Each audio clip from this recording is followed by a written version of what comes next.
पार्वती जी ने फिर पूछा, सारे देवताओं को जो अमृत प्राप्त हुआ उसकी तो खुशी मनाई जा रही है कि हमको अमृत मिल गया। देवताओं को अमृत मिला, वो भी खुशी मना रहे थे, और अपन अमृत स्नान कर कर आए, प्रयागराज गए, स्नान किया, अपन कितने खुश हुए। अपन तो अमृत स्नान करे तो खुश हैं, देवताओं को तो पीने को मिला होगा तो उनने तो नगाड़े बजा दिए होंगे ना, आतिशबाजी चला दी होगी ना, ढोल मंजीरा बजाया होगा कि हमको अमृत पीने को मिला।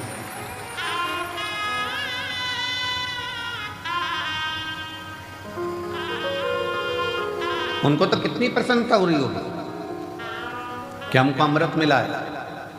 अपन तो केवल अमृत का स्नान कर कर आए, कुंभ के मेले में गए, प्रयागराज पहुंचे, प्रयागराज में स्नान किया, स्नान कर कर।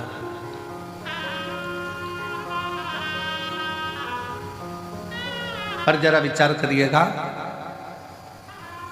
सारे देवता कितने प्रसन्न होंगे, पर गंगा मां, जी आपकी आंखों में जल है, आप रो रही हो क्यों, किस लिए? गंगा मैया ने कहा, बहन पार्वती, मेरा रोने का कारण केवल इतना है, शिवजी ने विष पिया,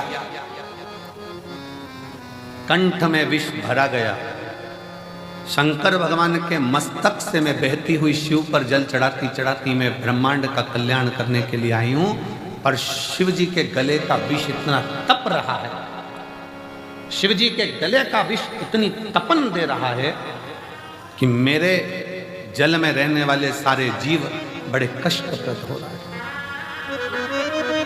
सारे कष्ट पा रहे हैं।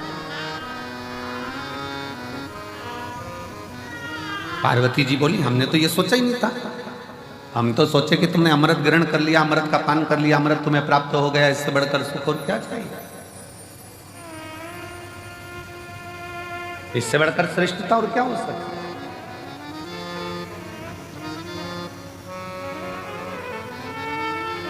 पार्वती जी ने कहा, थोड़ी देर रुको, देवाधिदेव महादेव कृपा करेंगे।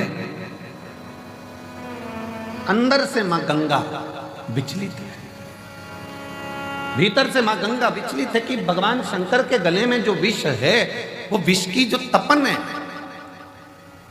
भले भोले बाबा ने विष को पिया, पर कंठ में जो तपन भरी हुई है कि वो तपन, उस तपन के कारण गंगा मां के जल में रहने वाले सारे जीव कष्टप्रद हो गए।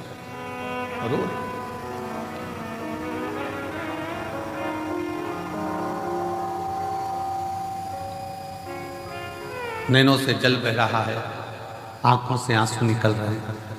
क्यों चिंता करती है? शिव जी जब जागेंगे, आप शंकर जी की आराधना में लग जाओ। गंगा मैया भगवान देवादिदेव महादेव की आराधना में लग गई।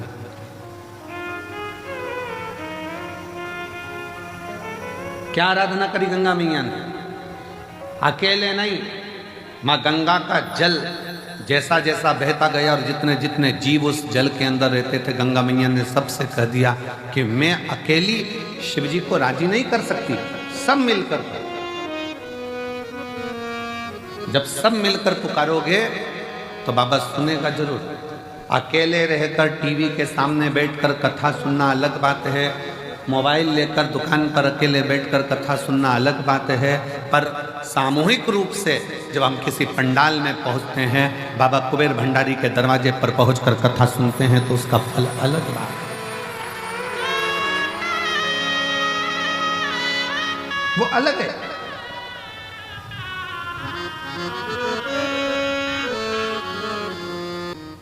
जब हम कुबेरेश्वर बाबा के दरवाजे पर पहुंचकर कथा का रसतत्व ग्रहण करते हैं, सामूहिक रूप से बैठते हैं, कथा का लाभ लेते हैं, सामूहिक रूप से बैठकर भगवान शंकर की परम आनंदमय कथा का रसतत्व ग्रहण करते हैं, तो वो अकेले नहीं है, वो अकेले है।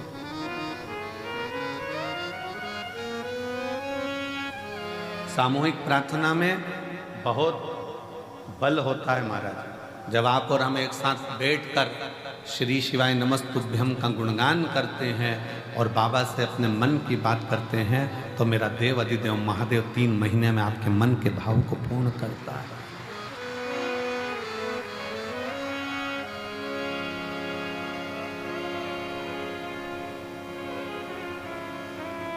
और शंभू हम भगवान शिव के इस कंकर शंकर की भूमि पर आकर सामूहिक रूप से बैठकर भगवान शंकर का जब भजन करते हैं, दान करते हैं, पुण्य करते हैं, स्मरण करते हैं, तो उसका फल लाखों लाखों गुना होता है, लाखों गुना।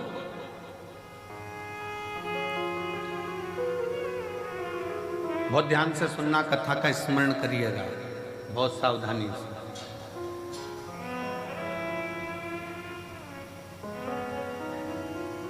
आप किसी शंकर जी के मंदिर में, देवादिदेव महादेव के मंदिर में एक लोटा जल चढ़ाने के लिए जब जाओ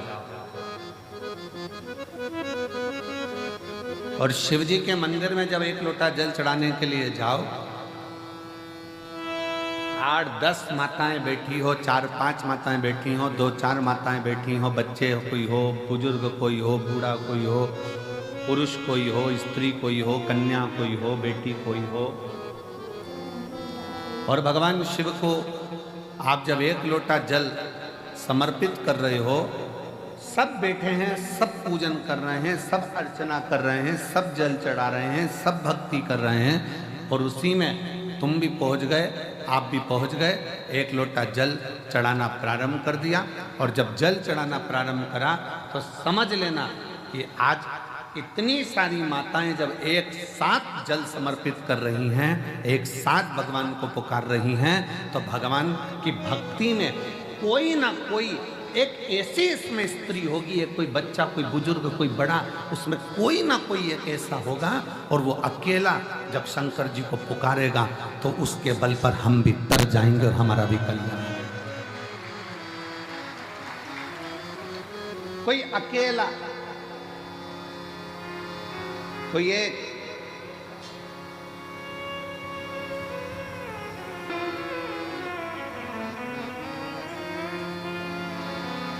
कोई अकेला, कोई एक भी अगर पुकारेगा,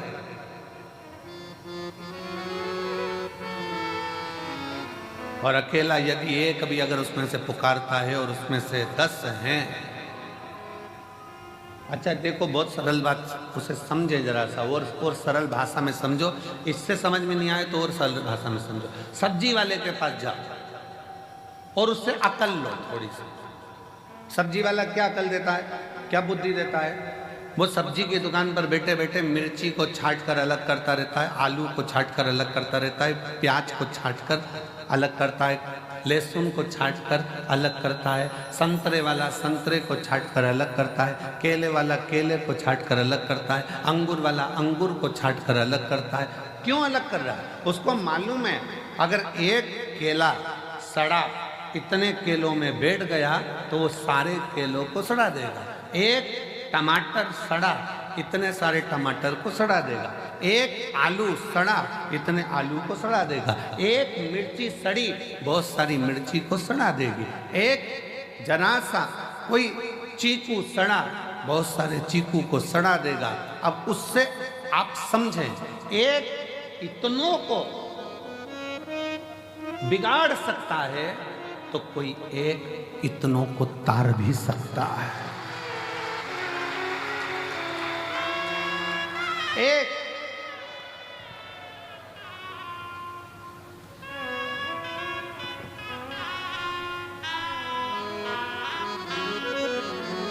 सास कहती बहू से अच्छी अच्छी मिर्ची अलग कर दे, सड़ी अलग निकाल दे। वो सड़ी अगर साथ में रहेगी तो अच्छी वाली को बिगाड़ देगी।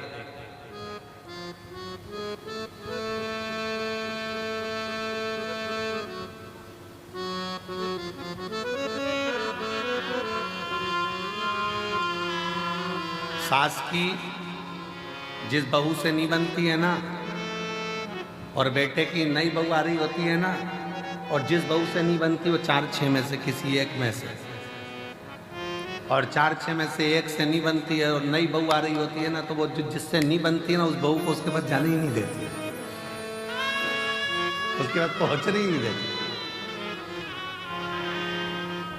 क्यों? वो कुछ कहेगी, सिखा देगी, बोल देगी, समझ जाएगी। पर मेरा निवेदन है, ऐसे सिखाने से कुछ नहीं होता। सिखाने को तो कितना कितना दशरथ जी के नगर में माता कैकई को कितना कितना सिखाया गया, समझाया गया, पर कैकई की बुद्धि में अच्छा बैठा गया।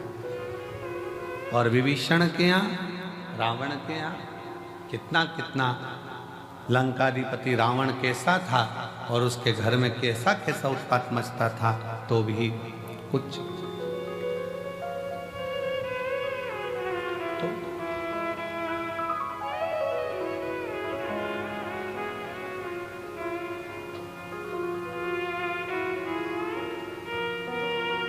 दस पांच माताएं बैठकर भजन कर रही है, साधना कर रही हैं, अर्चना कर रही हैं। कितना सुंदर। माँ पार्वती मैया जब छोटी सी अवस्था में, बाल्य अवस्था में भगवान शंकर की आराधना करने के लिए बैठती हैं, तो अकेली नहीं बैठी हैं, अपनी सहेलियों को साथ लेकर बैठी। इसका प्रमाण काय में मिलेगा गुरुजी? तो इसका प्रमाण मिलेगा हरतालिका तीज की कथा।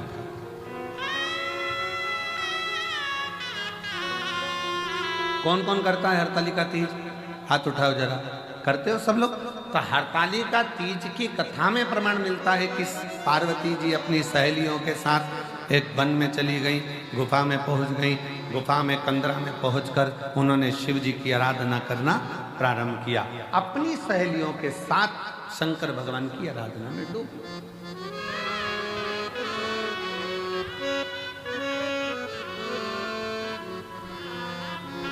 शिव जी की आराधना में डूब।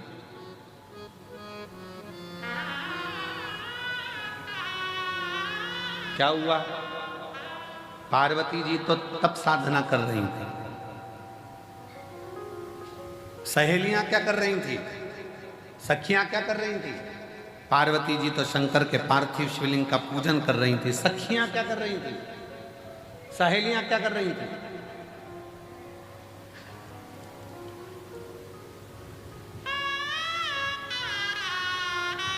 सहेलियां क्या कर रही हैं? सखियां क्या कर रही हैं?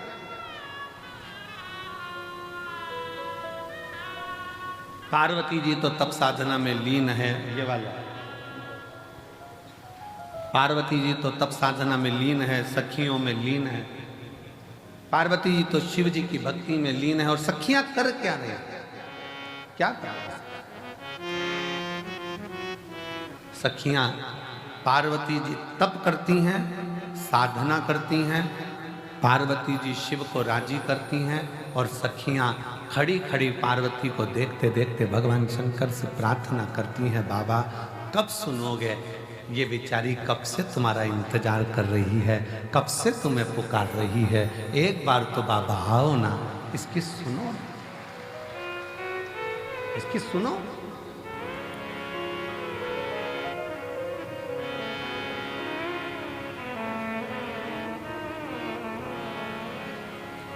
और पार्वती जी अपना काम कर रही हैं, सखियां सब उसके लिए प्रेयर कर रही हैं, विनय कर रही हैं, निवेदन कर रही हैं। आप सुनो,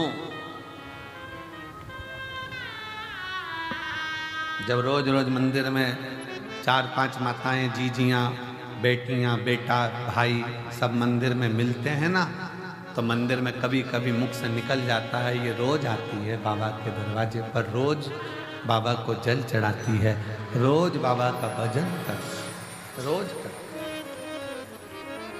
बाबा को भी लगता है कि रोज आता है, रोज।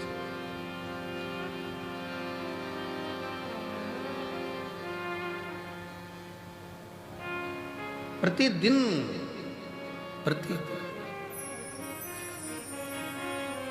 एक महिला बैठी हुई है, एक माँ बैठी हुई है, जिसके घर में 25 साल तक औलाद नहीं हुई।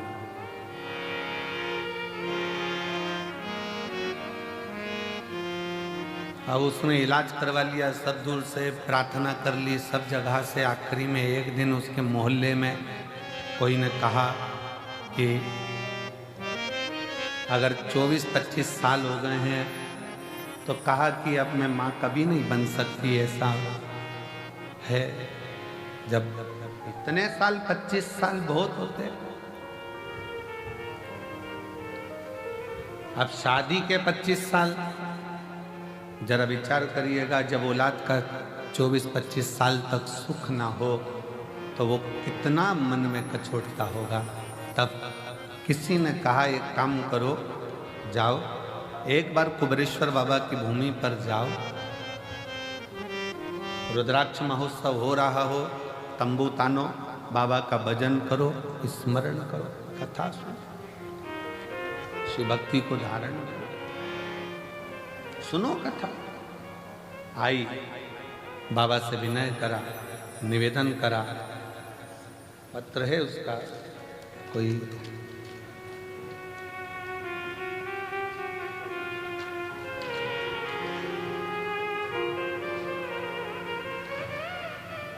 अहमदाबाद नरोड़ा में, बड़ौदा में रहती हैं, अहमदाबाद नरोड़ा में रहती हूँ।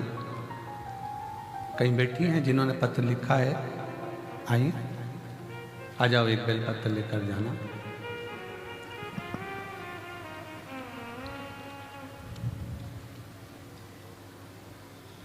मेरी बहू की यहाँ संतान की प्राप्ति नहीं,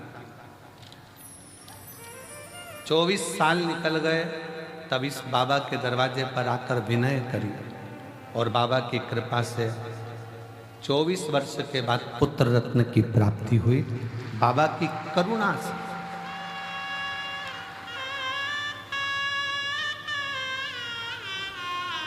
शिव किसको कहते हैं, शंकर किसको कहते हैं, उसकी उदारता क्या होती है। मैं अहमदाबाद की रहने वाली हूं, गुजरात से हूं। शिव तत्व किसको कहते हैं, आप उसके आश्रित तो होइए, वो रास्ते खुलता चला जाता, मार्ग बनाता चला जाता। पर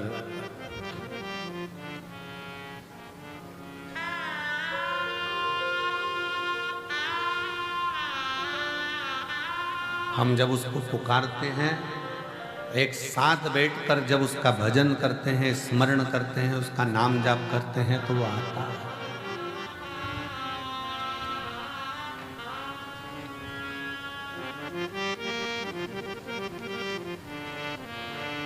सामूहिक प्रार्थना में बहुत बड़ा बल होता है, बहुत बड़ा सामूहिक प्रार्थना।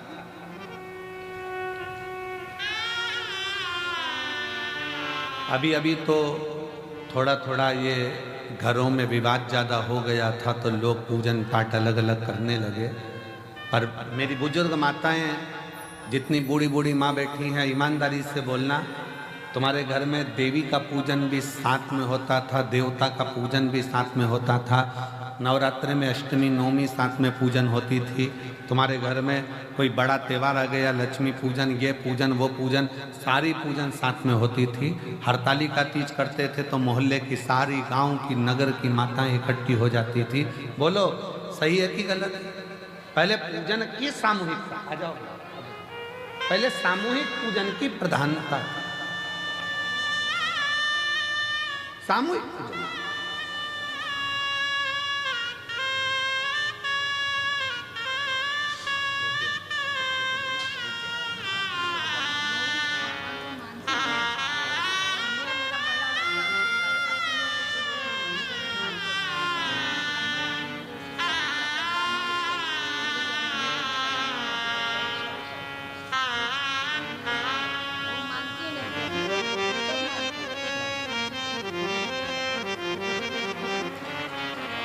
जी जी कह रही हैं कि